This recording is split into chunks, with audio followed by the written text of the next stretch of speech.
Warahmatullahi wabarakatuh. Bertemu dengan saya di channel KPM Nanawarsa. Pada channel ini saya tidak akan membahas tentang bagaimana trik menjawab soal atau teori tentang kematematikaan. Tapi dalam episode atau penampilan pada kesempatan ini saya akan membahas tentang perencanaan pembelajaran yang merupakan salah satu mata kuliah dari mahasiswa pendidikan matematika, yaitu mata kuliah perencanaan pembelajaran.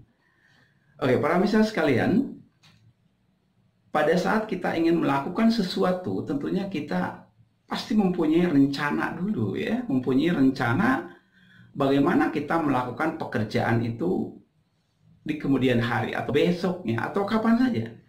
Artinya sebelum kita melaksanakan sesuatu, maka kita harus merencanakannya dulu. Karena apa? Segala sesuatu yang kita laksanakan tanpa ada perencanaan, itu hasilnya tidak akan maksimal. Nah, sehingga tujuan dari membuat rencana itu agar hasil yang kita laksanakan atau hasil yang kita peroleh itu semaksimal mungkin sesuai dengan harapan atau tujuan kita. Oke, demikian juga dalam pembelajaran. Sebelum kita melaksanakan pembelajaran, maka terlebih dahulu kita harus merencanakan pembelajaran itu. Beberapa ahli mendefinisikan tentang apa itu perencanaan. Di antaranya ada yang namanya William. Dia mendefinisikan bahwa perencanaan itu menentukan apa yang harus dikerjakan, menentukan apa yang harus dikerjakan atau dilakukan. Itu menurut William. Hampir sama dengan apa yang disampaikan oleh Terry. Terry menyebutkan bahwa perencanaan itu adalah menetapkan pekerjaan yang harus dilaksanakan oleh seseorang atau sekelompok orang untuk dapat mencapai tujuan yang sudah digariskan. Itu menurut Terry. Jadi sama saja. Jadi perencanaan itu menetapkan pekerjaan yang harus dilaksanakan. Artinya apa? Dalam perencanaan pekerjaan itu belum dilaksanakan, tapi menetapkan apa yang harus dilaksanakan. Itu perencanaan, Dan ada juga yang menyebutkan bahwa perencanaan itu adalah suatu proses pemecahan masalah. Ada itu. Jadi proses pemecahan masalah yang bertujuan untuk menentukan solusi dalam suatu pilihan pekerjaan. Jadi sebenarnya hampir sama saja Jadi masih belum dikerjakan, masih dalam tahap rencana Jadi apa yang harus dilakukan, gitu Itu pengertian dari perencanaan menurut para ahli, Nah sekarang pembelajaran itu apa? Kita tahu bahwa belajar itu kan sebuah proses sebuah proses yang positif tentunya, yang tadinya tidak bisa menjadi bisa bisa saja itu kita definisikan seperti itu. Yang jelas pembelajaran itu adalah sebuah proses atau cara bisa aja proses atau cara atau perbuatan yang menjadikan seseorang atau makhluk hidup itu belajar. Maka itu pembelajaran. Suatu proses, suatu cara, suatu perbuatan yang menjadikan orang atau makhluk hidup apapun dia belajar. Nah, disebutkan belajar itu juga proses dari yang tadinya nggak bisa menjadi bisa. Nah, sehingga kalau kita padukan antara perencanaan dan pembelajaran, ini menurut KBBI, Kamus Besar Bahasa Indonesia tentunya perencanaan pembelajaran itu merupakan suatu proses untuk menetapkan atau menentukan apa yang harus dilakukan untuk memecahkan masalah dan untuk mencapai tujuan pembelajaran tentunya Nah, itu perencanaan pembelajaran. Jadi sinkron sekali bahwa perencanaan pembelajaran itu proses, jangan lupa proses. Jadi tidak ujuk-ujuk jadi harus ada prosesnya dulu. Nah, itu perencanaan pembelajaran. Sekarang kita lanjutkan. Apa prinsip dari perencanaan pembelajaran? Prinsipnya apa? Yang pertama, prinsip perencanaan pembelajaran itu adalah untuk menetapkan kapan dan bagaimana cara melakukannya dalam implementasi pembelajaran. Itu prinsip yang pertama. Ya, menetapkan kapan dan bagaimana cara melakukan implementasi pembelajarannya. Prinsip yang kedua, itu membatasi sasaran atau dasar tujuan instruksional khusus, atau sekarang disebut dengan indikator. Jadi membatasi sasarannya. Kenapa harus dibatasi? Ya jelas, kalau kita memberikan pembelajaran tanpa membatasi indikatornya, maka pembelajaran kita akan ngawur, akan kemana-mana. Tapi kalau dibatasi sasarannya dari tujuan instruksionalnya atau dari indikatornya, tujuan pembelajaran kita itu akan tepat sasaran. Gitu ya. Prinsip yang kedua. Yang ketiga, prinsip dari perencanaan pembelajaran itu adalah untuk mengumpulkan serta menganalisis informasi yang penting untuk mendukung kegiatan pembelajaran. Nah, jadi mengumpulkan, menganalisis informasi-informasi yang penting. Ya, jadi kalau sudah kita kumpulkan, sudah kita analisis informasi-informasi yang penting itu, maka besoknya atau berikutnya tinggal kita sampaikan dalam pembelajaran. Nah, itulah prinsip dari perencanaan pembelajaran yang ketiga. Yang keempat, prinsip dari perencanaan pembelajaran itu untuk mempersiapkan dan mengkomunikasikan rencana dan keputusan kepada pihak yang berkepentingan. Ya, mempersiapkan dan mengkomunikasikan. Ya, artinya persiapannya, apa yang harus kita komunikasikan kepada orang-orang yang terkait dalam pembelajaran yang berkepentingan. Ya tentunya peserta didik, kemudian kita sebagai guru. Nah itu kan harus kita persiapkan. Harus kita persiapkan sematang mungkin. Biar besoknya bisa kita komunikasikan dengan jelas tentunya ya. Sehingga tujuan dari pembelajaran itu akan tercapai. Itu prinsipnya. Kita lanjutkan ya. Sekarang apa unsur-unsur yang ada dalam perencanaan? Unsur-unsur yang adanya apa aja? Artinya yang harus ada dalam perencanaan pembelajaran itu apa aja gitu ya. Yang pertama, unsur ilmiah. Unsur ilmiahnya harus ada. Apa itu unsur ilmiah? Ilmiah itu artinya benar dan dapat dipertanggungjawabkan keilmuannya. Jadi kalau dalam perencanaan pembelajaran itu tidak ilmiah, berarti tidak bisa dipertanggungjawabkan. Tapi kalau unsur ilmiahnya kita masukkan ke dalam perencanaan pembelajaran, maka apa yang kita sampaikan itu dapat dipertanggungjawabkan keilmuannya. Itu ilmiah namanya. Jelas ya?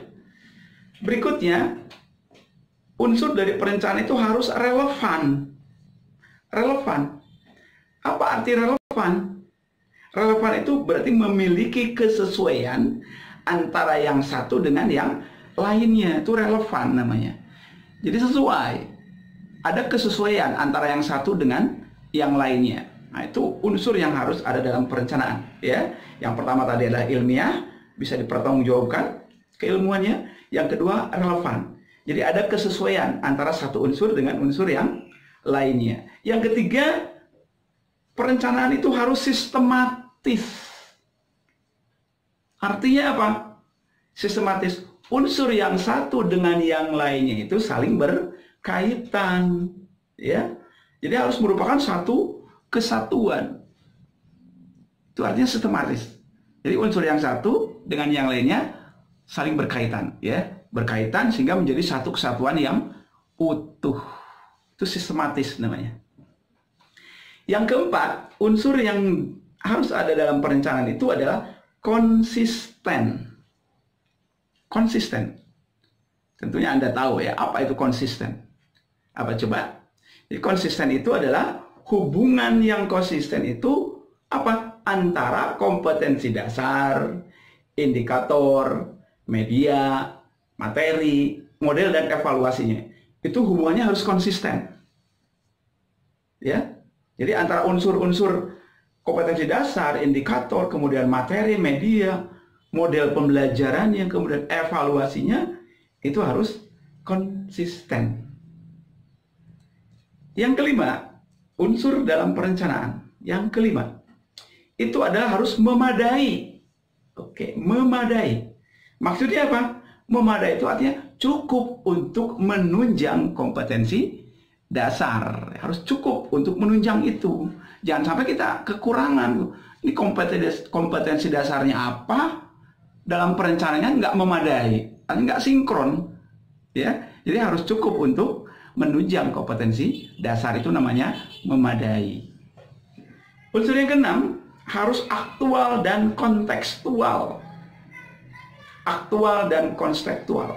Apa arti aktual? Aktual ya tentunya memperhatikan perkembangan ilmu, pengetahuan, dan teknologi. Berarti aktual namanya.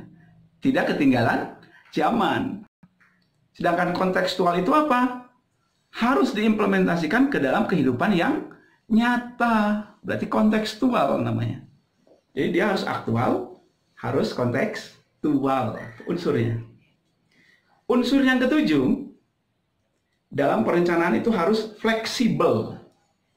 Ya, fleksibel. Apa itu fleksibel?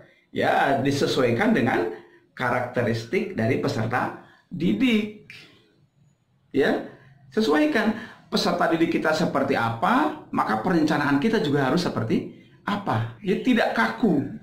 Sesuaikan dengan peserta didik yang akan kita hadapi. Mungkin saja peserta didik di satu kelas berbeda dengan peserta didik di kelas yang lain karakteristiknya. Maka perencanaan pembelajaran bisa saja berubah saat itu, ya. Karena apa? Karakteristik dari peserta didiknya berbeda. Nah, dengan adanya unsur fleksibel yang dicantumkan dalam perencanaan pembelajaran, maka mudah-mudahan apa yang menjadi tujuan pembelajaran kita akan tercapai dengan baik. Oke. Yang kedelapan, unsur dalam perencanaan itu harus komprehensif. Komprehensif. Apa maksudnya? Mencakup keseluruhan kompetensi. Komprehensif namanya. Mencakup keseluruhan kompetensi. Apa saja?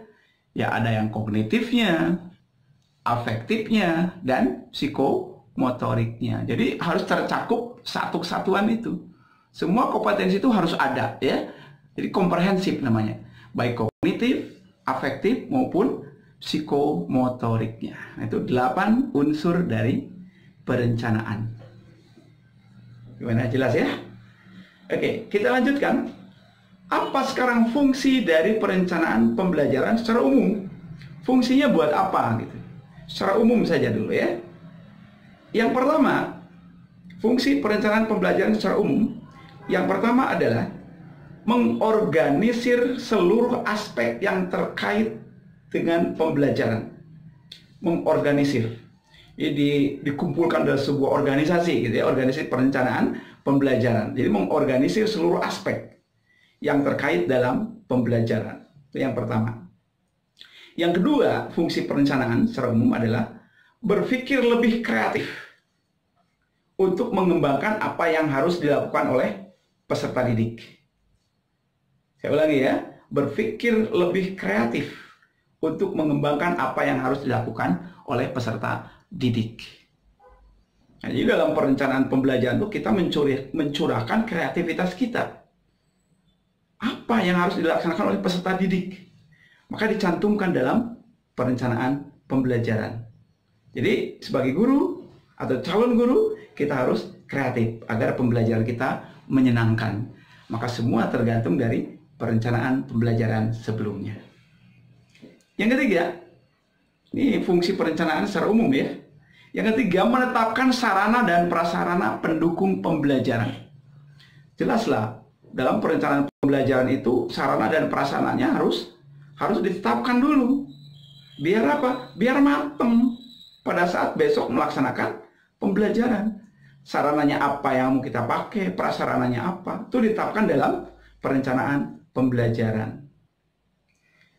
Yang keempat, secara umum, dalam pembelajaran, fungsinya adalah menetapkan indikator hasil belajar dan cara mencapainya. Jadi menetapkan indikatornya. Misalnya indikatornya apa? Peserta didik mampu misalkan mengalihkan 2 buah matrik. mengalihkan 2 buah matrik. Misalnya itu kan. Dan bagaimana cara mencapainya? Bagaimana biar peserta didik kita tuh mampu untuk mengalihkan 2 buah matrik? Ya kan? Maka ditetapkan dahulu indikatornya apa, untuk mencapainya seperti apa. Itu dalam perencanaan pembelajaran. Itu fungsinya secara umum. Berikutnya, secara umum, perencanaan pembelajaran itu untuk merancang program untuk mengakomodasi kebutuhan siswa yang lebih spesifik. Merancang program untuk mengakomodasi, ya. Mengakomodasi artinya ya mendata. Mendata apa sih kebutuhan siswa secara lebih spesifik. Itu ada dalam perencanaan pembelajaran, ya, fungsinya. Kemudian yang terakhir, fungsi perencanaan pembelajaran secara umum itu adalah untuk mengkomunikasikan proses dan hasil belajar. Jadi dalam perencanaan pembelajaran itu bisa juga berfungsi sebagai bahan komunikasi. Ya, bahan komunikasi, proses dan hasil belajar. Itu di sana harus atau fungsi dari perencanaan pembelajaran secara umum. Nah, sekarang bagaimana secara khusus fungsi dari perencanaan pembelajaran? Kalau tadi kan secara umum, ya. Sekarang secara khusus, yang pertama, ada fungsi kreatif di sana. Gimana dikatakan kreatif? Karena apa? Dalam perencanaan pembelajaran itu bisa meningkatkan kreativitas dalam memperbaiki program.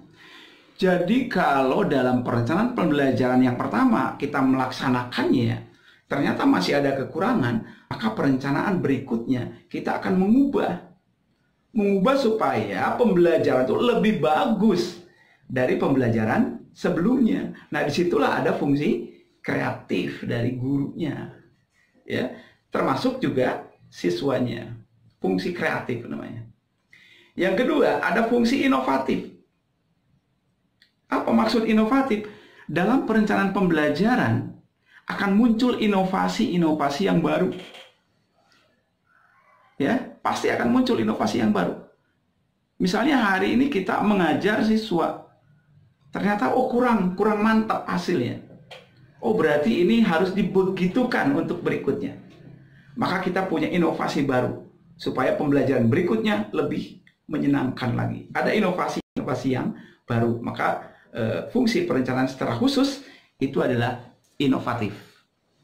Yang ketiga, ada fungsi selektif namanya.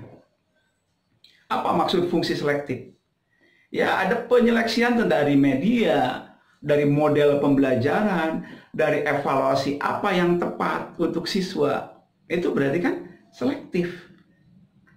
Karena kita memilih untuk mempelajari materi tertentu, kita akan menggunakan model apa, begitu kan? Kemudian evaluasinya mau seperti apa? Media pembelajarannya mau apa? Itu kan kita memilih. Disesuaikan dengan materi yang akan diajarkan. Itu fungsi selektif namanya. Yang keempat, ada fungsi komunikatif.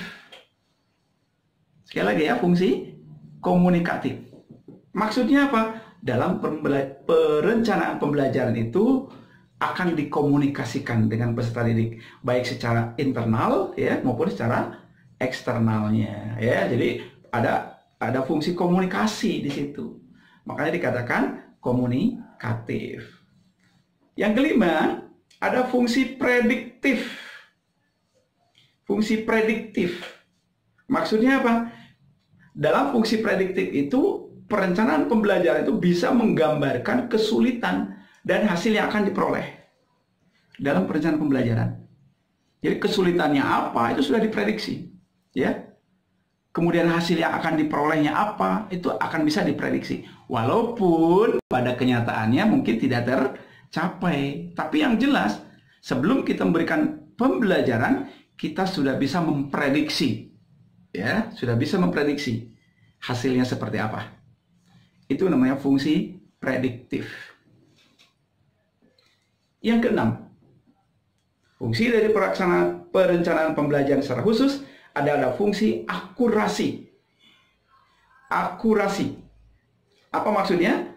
ada ketepatan dalam menghitung jam-jam yang efektif. Akurasi. Kita lihat, nanti ke depan kita akan belajar untuk menyusun RPP ya, rencana pelaksanaan pembelajaran. Di situ ada waktu-waktu yang ditentukannya. Pembukaannya berapa menit, isinya berapa menit, penutupnya berapa menit. Itu fungsi akurasi. Artinya ada ketepatan dalam menghitung jam pelajaran yang efektif. Akurasi namanya. Yang ketujuh, ada fungsi pencapaian tujuan. Ya, fungsi pencapaian tujuan. Maksudnya apa? Maka perencanaan untuk mencapai tujuan yang diharapkan itu ada dalam perencanaan pembelajaran. Maka itu namanya fungsi pencapaian tujuan. Dan yang terakhir, fungsi perencanaan pembelajaran secara khusus itu adalah ada fungsi kontrol dan evaluatif. Fungsi kontrol dan evaluatif. Yaitu perencanaan pembelajaran bisa memberikan kontrol dan umpan balik kepada guru. Gitu ya. Jadi ada umpan baliknya nanti dari peserta didik kepada guru. Apakah pembelajaran berikutnya itu harus seperti ini lagi atau tidak?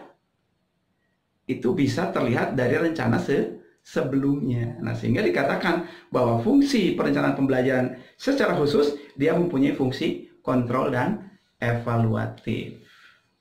Itu ya. Jadi fungsinya secara umum maupun secara khusus. Berikutnya, apa prinsip perencanaan pembelajaran? Prinsipnya. Yang pertama, prinsip ya. Kompetensi yang dirumuskan dalam perencanaan pembelajaran itu harus jelas. Jadi kompetensi yang dirumuskannya harus jelas. Yang kedua, perencanaan pembelajaran itu harus sederhana dan fleksibel. Ya. Jadi kompetensinya harus jelas, kemudian dia harus sederhana dan fleksibel. Jadi jangan terlalu bertele-tele. Harus sederhana dan fleksibel. Yang ketiga, prinsipnya itu perencanaan pembelajaran itu harus menunjang dan sesuai dengan kompetensi yang telah ditetapkan. Harus menunjang kompetensi yang telah ditetapkan. Harus sesuai dengan kompetensi yang telah ditetapkan. Dan yang keempat, prinsip perencanaan pembelajaran adalah perencanaan pembelajaran yang dikembangkan itu harus utuh dan menyeluruh. Jangan sepotong. Jadi utuh menyeluruh mulai dari pembukaan sampai ke penutup. Itu prinsipnya. Jadi jangan sepotong-sepotong gitu ya. Jadi setiap pertemuan itu pasti ada pembukaan, ada isinya, ada penutupnya, terakhir ada evaluasinya. Harus seluruhnya ada. Itu namanya utuh. Itu ya.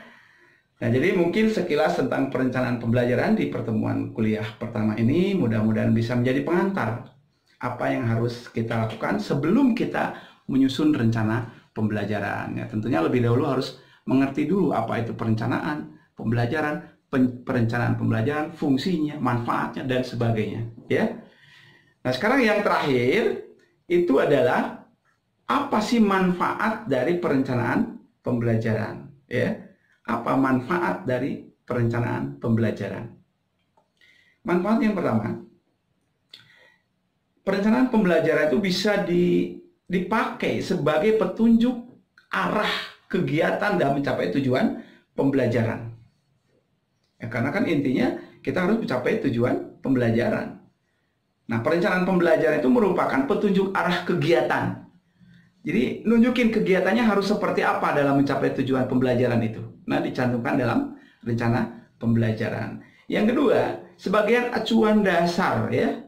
Sebagai acuan dasar dalam mengatur tugas dan wewenang yang terlibat dalam kegiatan. Mengatur tugas dan wewenang.